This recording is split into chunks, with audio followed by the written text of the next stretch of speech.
এই যে গাছটি আপনারা দেখতে পাচ্ছেন, এই হলো ঐতিহাসিক সেই নীল গাছ। আমরা আসলে নীল চাষ, নীলকুঠি, নীল বিদ্রোহ নিয়ে অনেকেই জানি। তবে আমরা অনেকেই জানি না এই নীল আসলে কি। অনেকেই জানি না কেন কৃষকদের দিয়ে জোর করে নীল চাষ করানো হতো। নীল চাষ করিয়ে ব্রিটিশ নীলকর সাহেবদেরই বা কী সুবিধা হতো? নীল চাষ করে কেন কৃষকদেরকে না খেতে পেয়ে মরতে হতো? চলুন আজ এই সকল কিছু জেনে নেওয়া যাক। এই নীল হলো গুল্ম জাতীয় এক প্রকার উদ্ভিদ। এর আরও বিভিন্ন নাম রয়েছে: নীলিনী, রঞ্জনী, গ্রামিনিয়া, কালোকেশী, নীলপুষ্প, মধুপত্রিকা। জটিল বিষয়ে না যেয়ে সহজে বোঝানোর চেষ্টা করি। মূলত এই উদ্ভিদ থেকে বা এই গাছ থেকে প্রাকৃতিক নীল রং উৎপাদন করা হতো। নীল গাছ থেকে রং উৎপাদন ছিল অত্যন্ত দুরূহ একটি পদ্ধতি। নীল রং তৈরির জন্য প্রয়োজন হতো প্রচুর স্বচ্ছ পানির। এজন্য নীলের কারখানাগুলো তৈরি হতো সবসময় নদীর তীরবর্তী এলাকায়। নীল গাছ কেটে বড় কড়াইতে স্বচ্ছ পানির মধ্যে প্রায় 12 ঘন্টা ডুবিয়ে রাখলে তা থেকে সবুজ রঙের নির্যাস বের হতো। এরপর সেই নির্যাস নতুন পাত্রে ঢেলে এই দ্রবণকে কাঠি দিয়ে অনেকক্ষণ নাড়তে হতো, যাতে নীল বাতাসের অক্সিজেনের সংস্পর্শে আসে এবং এর ফলে অদ্রাব্য নীলের তলানি নিচে জমা হতো এবং পরে তা পৃথক করে শুকিয়ে টুকরো টুকরো করে কাটা হতো। বাংলায় নীলের চারা রোপণ করা হয়েছিল 1777 সালের দিকে। লুই বন্ড নামের একজন ফরাসি ভারতীয় উপমহাদেশে প্রথম নীলের প্রবর্তন করেন। তিনিই বাংলার প্রথম নীলকর হয়ে ওঠেন। ভারতের হুগলির কাছে তালডাঙ্গা এবং গোয়ালপাড়ায় এই ফসলের চাষ শুরু করেন। ইউরোপে নীল রঙের চাহিদার কারণে নীল চাষ বাণিজ্যিকভাবে লাভজনক হয়ে ওঠে। পরবর্তীতে এই উপমহাদেশের মাটি নীল চাষের জন্য বিশেষ উপযোগী হওয়ায় ব্রিটিশ নীলকরেরা বিপুল পুঁজি বিনিয়োগ করেন নীল চাষে। নদিয়া, যশোর, বগুড়া, রংপুর প্রভৃতি জেলায় ব্যাপকভাবে করা হতো নীল চাষ। পরবর্তী প্রশ্ন হলো, কেন কৃষকরা নীল চাষ করতে চাইতেন না?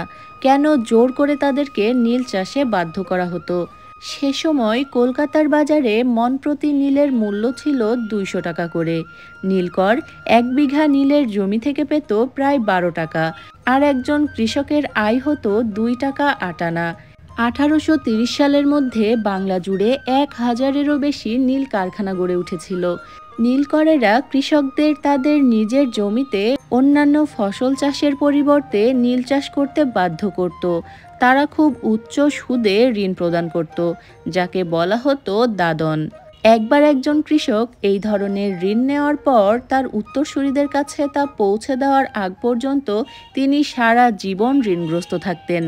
নীলকরদের দেওয়ার দাম ছিল খুবই নগণ্য, যেটা আপনাদেরকে প্রথমেই বললাম, 2 টাকা 8 আনা। নীল চাষ করে কৃষকেরা কোনো লাভ করতে পারত না, যে কারণে অনেক কৃষক নীল চাষ করতে চাইতো না। তবে তাদেরকে জোরপূর্বক নীল চাষ করানো হতো। যারা নীলকরদের কথা মানতে না চাইতো তাদের সম্পত্তি বন্ধক বা ধ্বংসের আশ্রয় নিত এবং তাদের উপর চলত পাশবিক অত্যাচার। সরকারি নিয়মও ছিল নীলকরদের পক্ষে। দাদন নেওয়ার সময় টিপসই দেওয়া চুক্তিপত্রের শর্ত সাপেক্ষে আর কোনো ফসলের চাষ তারা করতে পারত না। চুক্তিমতো কাজ না করলে বা নীল চাষে অস্বীকৃতি জানালে শুরু হতো অত্যাচার, আর সরকারের কাছে প্রতিকারের জন্য নালিশ জানিয়েও কোনো লাভ হতো না। বরং সরকারি পৃষ্ঠপোষকতাতেই চলছিল এই নিষ্পেষণ। দারিদ্র্যের এক মহাদুষ্ট চক্রে পতিত হয়ে দিনের পর দিন ভুগতে হয়েছে বাংলার নীল চাষিদের। অনেকে দুবেলা না খেয়েও থেকেছেন। অন্যদিকে নীলকর বাবুরা হয়েছেন লাভবান। পরবর্তীতে এক সর্বাত্মক সশস্ত্র বিদ্রোহের মাধ্যমেই নীল চাষিরা বাংলায় নীল চাষের ইতি ঘটিয়েছিল। আমরা সবাই জানি সেই নীল বিদ্রোহের কথা।